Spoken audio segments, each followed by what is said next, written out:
great way to start this meeting. So, of course, our chairman of our Senate Energy, Mark Allen. So, welcome to Oklahoma City. We are so thrilled that you're here. The opportunity for us to showcase this beautiful hotel and convention center. I believe we're the very first event of any size here, and this venue has not disappointed. It really is a game changer for this city and this state. So we are thrilled. I do want to thank the planning committee. We believe that we've put together an incredible lineup of speakers. It would not have been possible without their connections, their wisdom, their friendship. And so to all of you who helped on the planning committee, thank you. To start off, I get the honor and privilege to introduce our first keynote speaker and the current chairman of the Southern States Energy Board. So I often get asked when and how I first met Kevin Stitt. And I tell people that he and I met on the battlefield. Yes, we were reenacting the Battle of Gettysburg for fourth graders at an elementary school. And there may have been a cannon incident, but I won't talk about that. Because Kevin Stitt is the most competitive person I have ever met, he was a general for the North, and I was a Southern general. Needless to say, we did not change history that day, and he was the winner. Back then, I simply knew him as a man of faith, a devoted family man with 6 beautiful children, a beautiful wife, the incomparable Sarah Stitt, and that I knew that he was a true American success story. An entrepreneur who started his business with $1,000 and a computer in his garage. He built that small business into a mortgage powerhouse nationally. They do business in 41 states. They acquired a commercial bank and have become a force in commercial banking. He has the company has 1,700 employees and has changed the lives of many families by providing a wonderful place to earn a living and thrive as a professional. So in 2017, while I was working commuting to Washington, D.C. in the Trump EPA, I got to meet with Kevin Stitt, where he explained to me his belief that he was to run for governor. And during that meeting, he shared with me his vision to change our state, improve our state. But more importantly, he won me over with his plan to do it, day by day, moment by moment, improving the lives of all 4 million Oklahomans. But keep in mind, this was a political novice with virtually no name ID. But true to his competitive spirit, he outworked the competition, believed in his plan, worked his plan, shocked the pundits, and won the race for governor for the state of Oklahoma. Now that I've worked for him for nearly 3 years, I can tell you that he is the same guy I met on the battlefield some 9 years ago. He hasn't changed a bit. He cares deeply about improving Oklahoma and the lives of all 4 million Oklahomans. He has great expectations of all who work and serve alongside him, that we do the same day by day, creating a better Oklahoma. He cares deeply about energy and what that provides our state and our country. So it is with great pleasure that I introduce the 28th governor of the great state of Oklahoma and my friend, Kevin Stitt.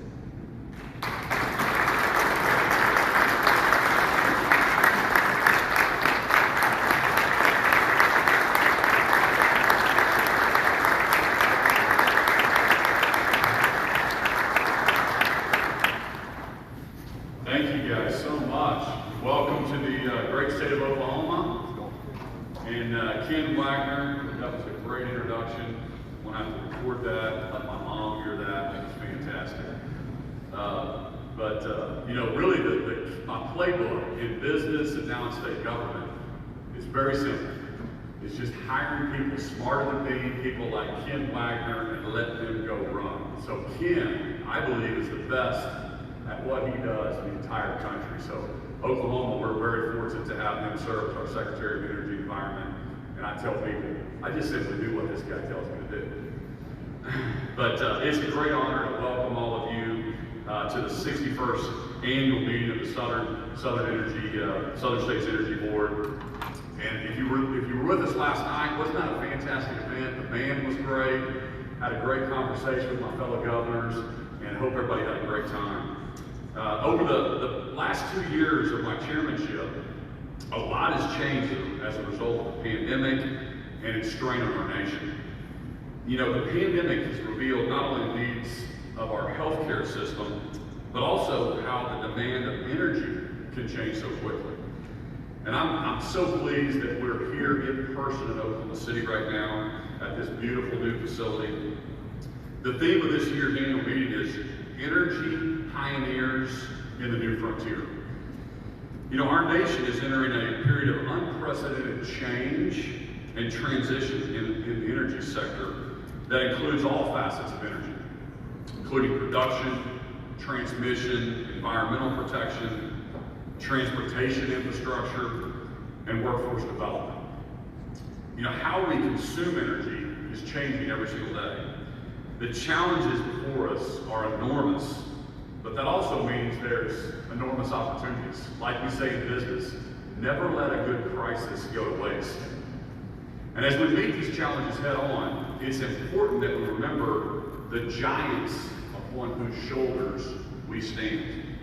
In Oklahoma, pioneers like Frank and Wade Phillips, Bill Skelly, E.W. Marlin, modern day titans like T. Boone Pickens, Harold Hamm, and Albert McClendon. They all paved the way for Oklahoma to be a world leader in energy production. Their pioneering work has literally changed history and shaped our world's economies. You know, our oil and gas industry has pioneered and innovated here in Oklahoma. We can claim many of the most important events in history. We proudly recall the oil being discovered here before Oklahoma became a state on April 15, 1897.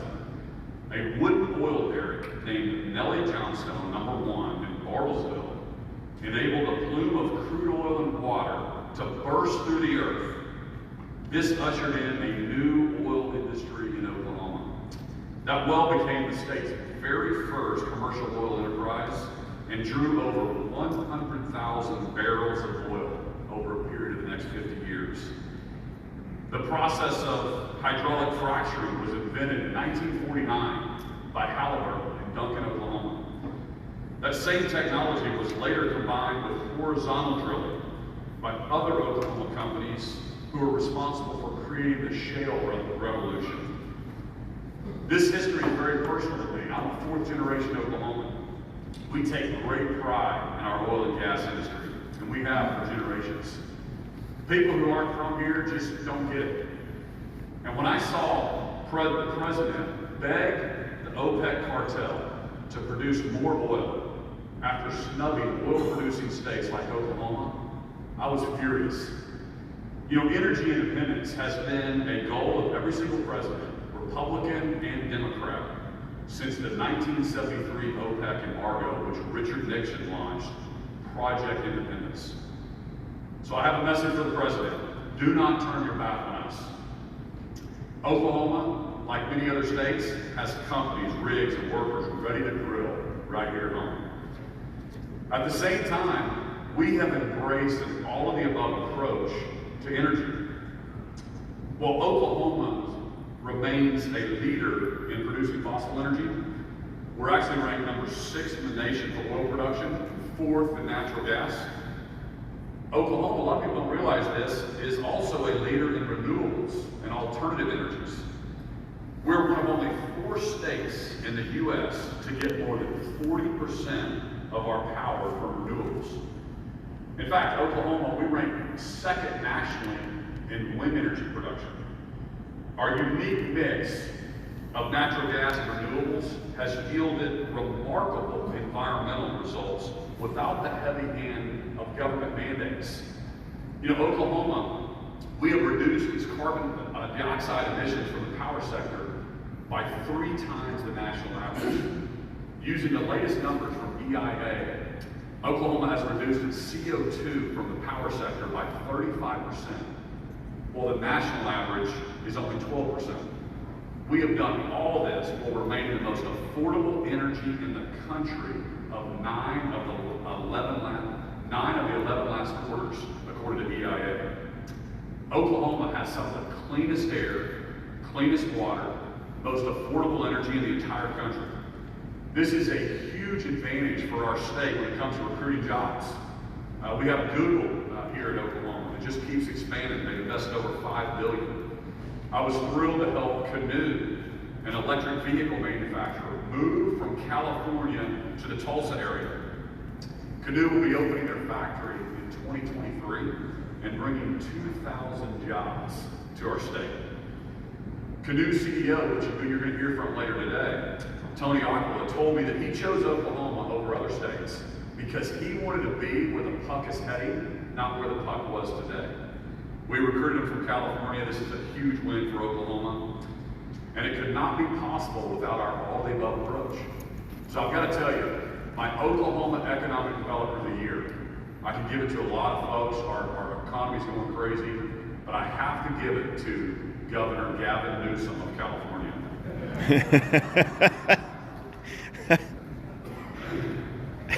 I want to take a moment to dive a little deeper into the mindset that's unleashed Oklahoma's energy potential. That all-of-the-above approach that we have.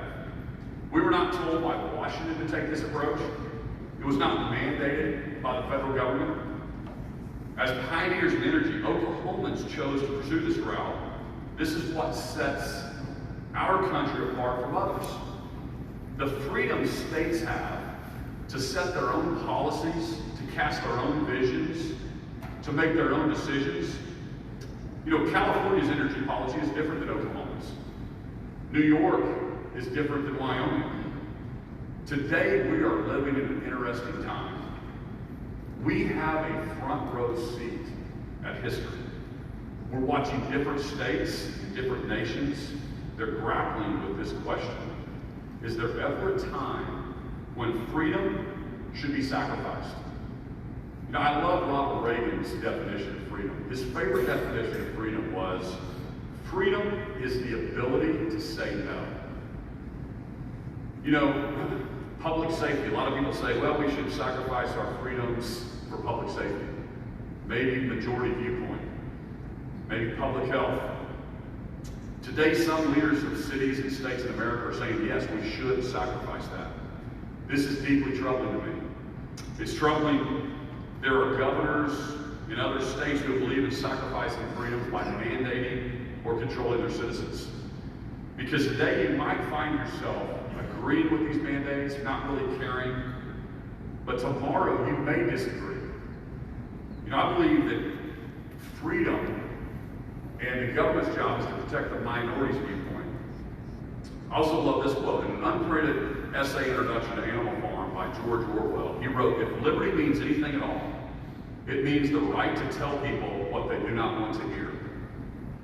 You know, liberty is something I've thought a lot about. Oxford defines liberty as the state of being free within society from oppressive restrictions imposed by authority on one's way of life, behavior, or political views. In America, I believe our government's responsibility is to protect those unalienable rights of life, liberty, and the pursuit of happiness. And if the government begins to dictate what that means for its citizens, our freedom is threatened. I can tell you this, as Oklahoma's governor, I do not believe liberty, life, liberty, and the pursuit of happiness should ever be sacrificed for anything. There's nothing more precious or more fragile than our freedom. That's why right now, more than ever, people are choosing to move and come to states like Oklahoma and Texas and Arkansas and Wyoming. You know, turning back to this group, I want to say how grateful I am to be the chairman of the Southern States Energy Board.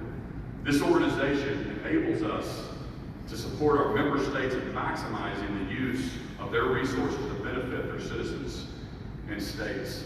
I strongly believe that these types of policies and resource decisions are best made by state and local governments, allowing the markets and trends to guide their choices.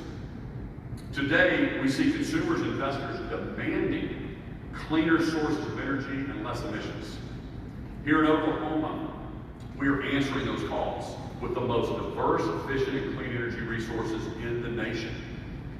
We are proud that Oklahoma and the Southern States Energy Board are leaders in meeting these changing demands in a sensible and affordable way. Since its inception in 1960, the Southern States Energy Board has been part of our region's pioneering spirit.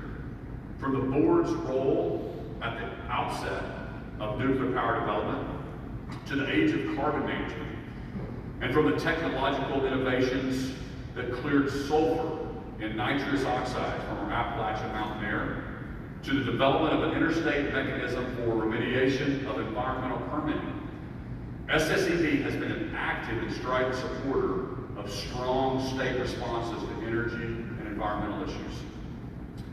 This is going to be a memorable meeting. We'll discuss key issues and pass meaningful resolutions at our business meeting later on this afternoon. Our topics are going to include the energy transition, grid resiliency, state energy legislation, environmental protection, carbon capture, utilization and storage, and cybersecurity. Before we engage in these discussions, we have a special event for you though this morning. In 2017, then Chairman of the Southern States Energy Board, Governor Asa Hutchinson of Arkansas, came up with this new idea. He wanted to utilize the convening and coalition building power of SSEB to give our state's chief executives the opportunity to meet and weigh in on energy and environmental issues of importance to our member states and all our territories. So we formed the Governor's Energy Caucus, which has become a tradition at SSEB annual meetings. Joining us today is the governor from our great neighbor to the east, and our fellow pioneering governor who currently serves. He's the chairman of the National Governors Association, my good friend, Governor Asa Hutchinson of Arkansas.